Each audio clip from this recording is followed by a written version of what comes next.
The St. Louis Battlehawks are going to be a force to be reckoned with in UFL 2024.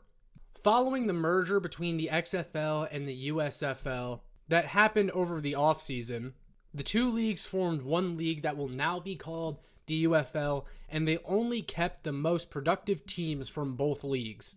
The teams chosen to stick around from the XFL were the Arlington Renegades, the DC Defenders, San Antonio Brahmas, St. Louis Battlehawks, and Houston Roughnecks. And then on the USFL side, they held on to the Birmingham Stallions, Memphis Showboats, and Michigan Panthers.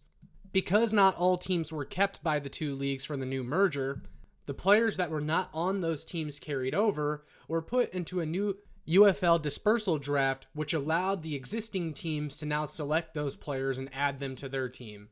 The St. Louis Battlehawks, one of the best teams from last year's XFL season, had the second overall pick in this dispersal draft, and with the second overall pick, they selected wide receiver Jachour Pearson. Pearson was one of the best wide receivers in the XFL last year, as he led the league with 670 receiving yards and was named to the XFL's first All-XFL team.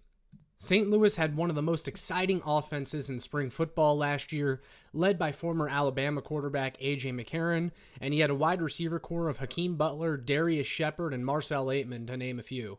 The Battlehawks have already retained the rights to Hakeem Butler, who led the XFL last year in receiving touchdowns and was up there with Jachour Pearson as one of the most exciting wide receivers in spring football.